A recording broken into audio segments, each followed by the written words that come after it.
গেন্দা hockey গেন্দা। চিল্লাও কেন? তুমি আমার দেন্দা কইছো, আমি শুনছি। আরে বাবা, আমি খালি পরীক্ষা করে দেখলাম আমার কণ্ঠ তোমার কান পর্যন্ত পৌঁছায় নাকি। পাস করছি। পুরাই পাস করছো। আচ্ছা, তুমি আমার কথা শুনতে পেলে মানুষের বেলা ভাব ধরো কে? আমার কান আল্লাহ বানাইছে কার লেগে জানো? কার লেখা বা তোমার লেখা? তোমার লেগা। খালি তোমার কথা শুনানোর লেগা। অন্য মানুষের কথা আমি শুনবো কি লেগা? আমার লেখা। তাহলে বোবার কথা বুঝো কেমনে? হ্যাঁ, ওই যে বাবু বোবা, ওর কথা কেমনে শুনো? বোবা কাউ কেন? ওর নাম নাই, ওর নাম রাজন। রাজন কইবা।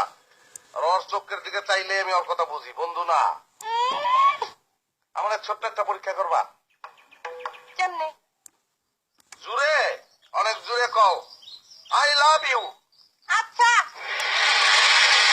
আপনার তো দাঁত ফালাই দিন। আমিও। আমিও কি? আমিও আই লাভ ইউ। ওই থাপড়ে তো দাঁত ফালাই দিব। আমিও। আবারও কয় আমিও। আমিও কি? থাপড়ে তোর দাঁত ফেলাই দেবো।